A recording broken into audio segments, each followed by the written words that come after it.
Imagine sitting in your living room enjoying an ordinary evening, when suddenly the news flashes across the screen. A single chemical, invisible and nearly undetectable, has slipped into a product you use every day. Within hours, people are dead. Panic spreads across the nation. Shelves are cleared, parents are terrified, and an everyday household name becomes a source of fear. That was the reality in 1982, when cyanide hidden inside Tylenol bottles shook the United States to its core. 7 innocent people lost their lives in a matter of hours, and the case remains one of the most chilling unsolved crimes in American history. But the Tylenol murders are just one chapter in the long, unsettling story of cyanide, a substance that has haunted human history for centuries, from mining and medicine to war and murder. Today we're peeling back the layers on the world's most infamous poison and asking a question many people don't want to think about. Just how close is cyanide to your everyday life? Cyanide is not a single chemical but a group of compounds containing the CN group. It can exist as a deadly gas called hydrogen cyanide, or in solid crystalline forms like sodium cyanide and potassium cyanide. Odorless to many, faintly almond-scented to a few, cyanide is both fascinating and terrifying. It appears in places you'd never expect, from industrial gold mines to the seeds of apples, apricots and bitter almonds. And while its natural presence in foods is harmless in small doses, when extracted, concentrated, or misused, cyanide becomes one of the fastest-acting killers known to man. Doctors describe it as uniquely frightening because once it enters the body, there's almost no time to react. Within minutes, a healthy adult can collapse and die, their body still rich with oxygen that their cells can no longer use. Cyanide works at the cellular level, attacking the mitochondria, the very engines of life, and shutting down the ability to convert oxygen into energy. In other words, you suffocate from the inside while still breathing air. To understand how cyanide became so intertwined with human history, you have to travel back to the late 19th century, when engineers stumbled on a chemical process that revolutionized gold mining. They discovered that cyanide, when mixed with crushed ore, could dissolve gold and separate it far more efficiently than any method before. Suddenly, mining operations in South Africa, Australia, the United States, and South America could extract gold on a massive scale, driving industrial booms and fortunes. Even today, more than a century later, the process hasn't changed much. Over 1.1 million tons of sodium cyanide are still used annually in gold extraction. For miners and investors, cyanide was once hailed as a miracle. But for communities living near mines and for workers who handled it daily without proper protections, it was a ticking time bomb. One drop on bare skin could be fatal. In gas form, it was even worse. Former miners described colleagues collapsing after a single breath of hydrogen cyanide, never to wake up again. The substance that brought wealth also brought fear, sickness, and death. The most disturbing thing about cyanide is how deceptively ordinary it can look. Under a microscope, potassium cyanide crystals resemble ordinary sugar, tiny, white, and unremarkable. Place them next to a bowl of granulated sugar and no one could tell the difference. That similarity has made cyanide both a tool and a weapon throughout history. During World War II, hydrogen cyanide took on its darkest identity as Zyklon B, the gas used by Nazi Germany in extermination camps. Decades later, during the Cold War, cyanide reappeared in espionage as suicide capsules hidden in false teeth or rings, giving spies a way to avoid capture. The image of someone biting down on a cyanide capsule became a staple in spy movies, but it wasn't fiction, it was chilling reality. In modern times, assassinations and murder plots have still involved cyanide, proving that despite decades of regulation, the substance remains dangerously accessible. The 1982 Tylenol murders are perhaps the most infamous modern case. 7 people in Chicago died after swallowing capsules laced with potassium cyanide. Panic rippled across the nation as Johnson & Johnson recalled 31 million bottles worth over $100 million. Grocery stores pulled entire aisles of medicine from their shelves, and Americans began questioning whether they could trust even the simplest household products.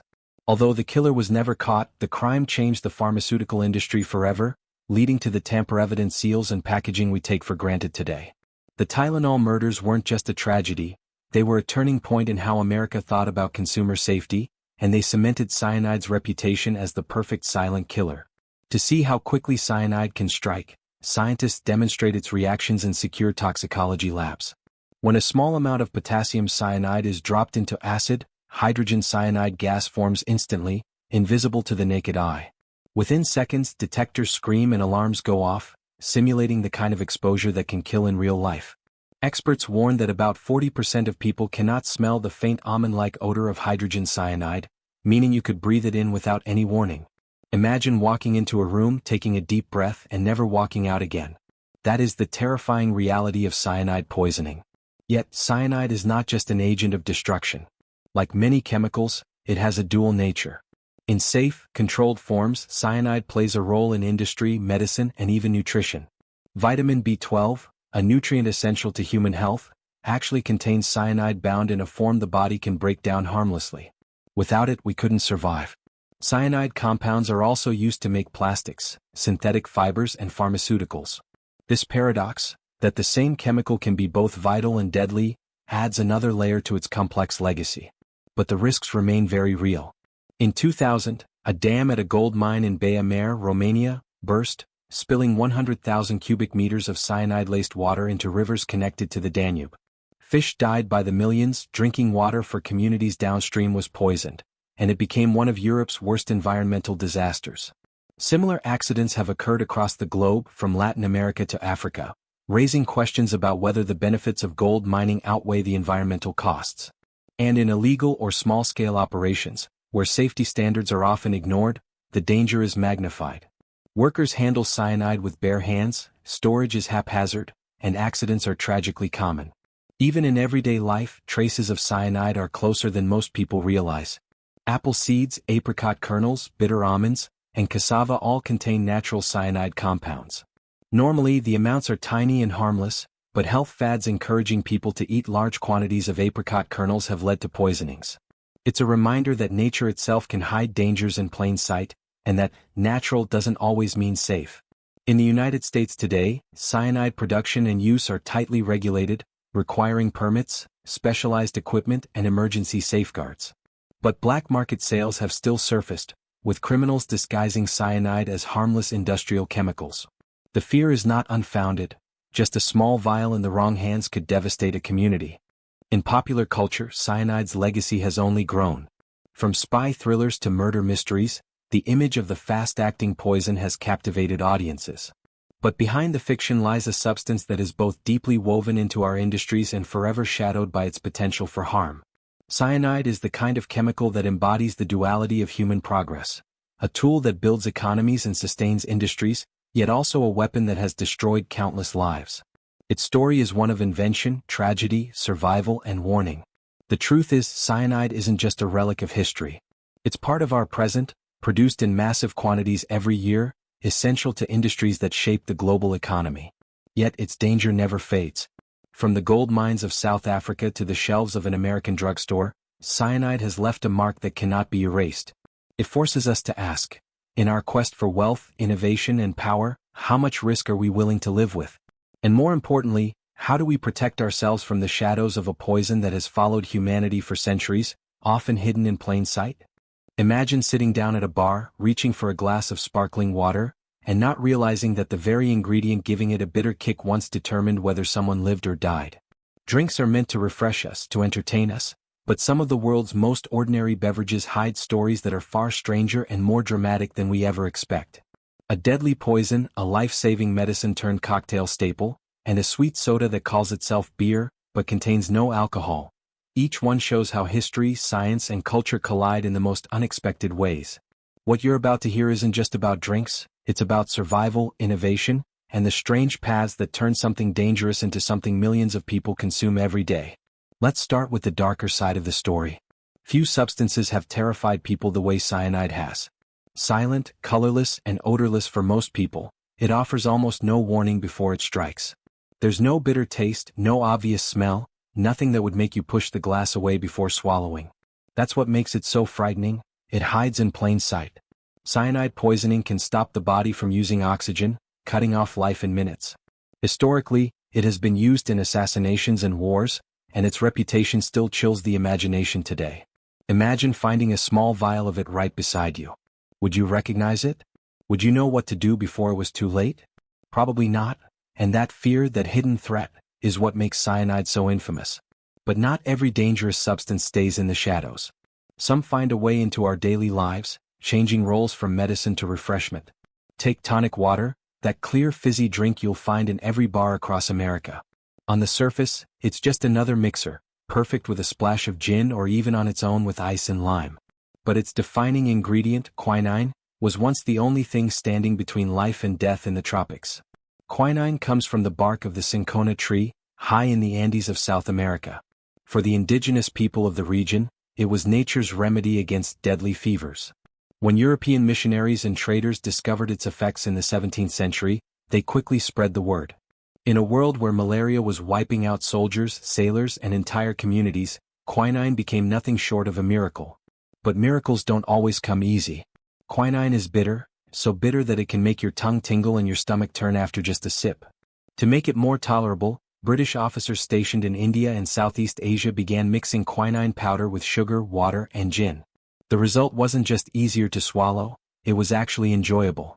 This improvised remedy gave birth to the gin and tonic, a drink that began as medicine and ended up as one of the most enduring cocktails of all time.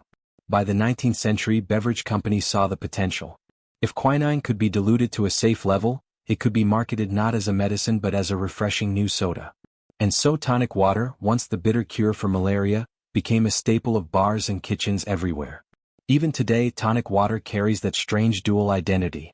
On one hand, it's just a mixer poured without a second thought. On the other hand, it's still connected to its powerful past. Quinine hasn't disappeared from medicine. It's still used under strict supervision to treat cases of malaria that resist modern drugs, and in rare cases to ease painful nighttime leg cramps. But because too much quinine can cause dizziness, ringing in the ears, and even seizures, the U.S. Food and Drug Administration regulates exactly how much can be added to your drink. Commercial tonic water contains only 83 parts per million, enough to give you the taste but nowhere near enough to treat a fever. Ironically, if you ever tried to drink enough tonic water to cure malaria, the side effects would overwhelm you long before the disease did. Step inside a modern tonic water factory and you'll see how carefully that balance is maintained. Massive stainless steel tanks hold carbonated water mixed with sugar, citric acid, and just the right amount of quinine. Sensors monitor every stage to make sure the dosage never crosses the legal limit. From a distance, it looks like any other soda production line, bottles zipping down conveyor belts, labels slapped on at high speed, crates stacking up for shipment. But every bottle tells the story of a drink that straddles two worlds, the world of medicine and the world of leisure. And for a surprising bonus fact, shine a black light on a glass of tonic water and watch it glow electric blue. That glow comes directly from quinine itself, a little reminder that this common beverage still carries the chemical fingerprint of its medicinal past. Now, contrast that with another drink that has an equally strange story but a much sweeter reputation: root beer. For generations, Americans have grown up sipping it at the dinner table, pairing it with pizza nights, or turning it into root beer floats topped with a scoop of ice cream. In 2024 alone, bottlers produced more than 1.2 billion liters, enough to fill hundreds of Olympic-sized swimming pools. It's fizzy, it's sweet, it's comforting, and yet, despite its name, it has nothing to do with alcohol. Why call it beer, then? To answer that, we need to rewind a few centuries. Back in the 18th century, root beer wasn't made in factories at all. It was a homemade herbal brew, often created in small batches from sassafras root, a tree native to North America. Indigenous tribes had long used sassafras for medicine, treating colds, aiding digestion, and even brewing it as a soothing tea. When European settlers arrived, they picked up the practice but gave it their own twist, mixing the root with herbs, molasses, and baker's yeast. The yeast caused a light fermentation, producing a drink with less than 1% alcohol. At the time, this wasn't unusual. Families drank what they called small beers, lightly fermented beverages that were far safer than drinking untreated water from streams or wells. Root beer wasn't just tasty, it was literally a safer alternative to contaminated water. By the late 19th century, root beer found itself at the center of America's growing temperance movement. While many were swearing off alcohol, root beer offered a family-friendly option. Pharmacist Charles Hyers of Philadelphia saw its potential. In 1876, at the Centennial Exhibition, he introduced root beer powder. Just mix it with water and sugar and you had a sweet, fizzy drink ready to go. His idea caught on, and soon root beer shifted from a homemade concoction to a nationwide product. It was marketed as the perfect drink for everyone, from children to grandparents, and quickly became woven into American culture. But the story wasn't without a twist. Sassafras, the very root that gave root beer its name and flavor, became the subject of controversy in 1960. The FDA banned natural sassafras oil after discovering it contained safrole, a compound that caused liver cancer in animal studies. Practically overnight, companies were forced to abandon traditional recipes and find substitutes. For a drink so tied to nostalgia and tradition, it was a huge shakeup. Factories reformulated their recipes, replacing natural sassafras with artificial flavorings and carefully processed extracts with safrole removed. The root beer survived, but its natural roots were cut away. Walk into a root beer plant today and the air is filled with a mix of vanilla, cinnamon, star anise and mint, ingredients blended to recreate that classic flavor.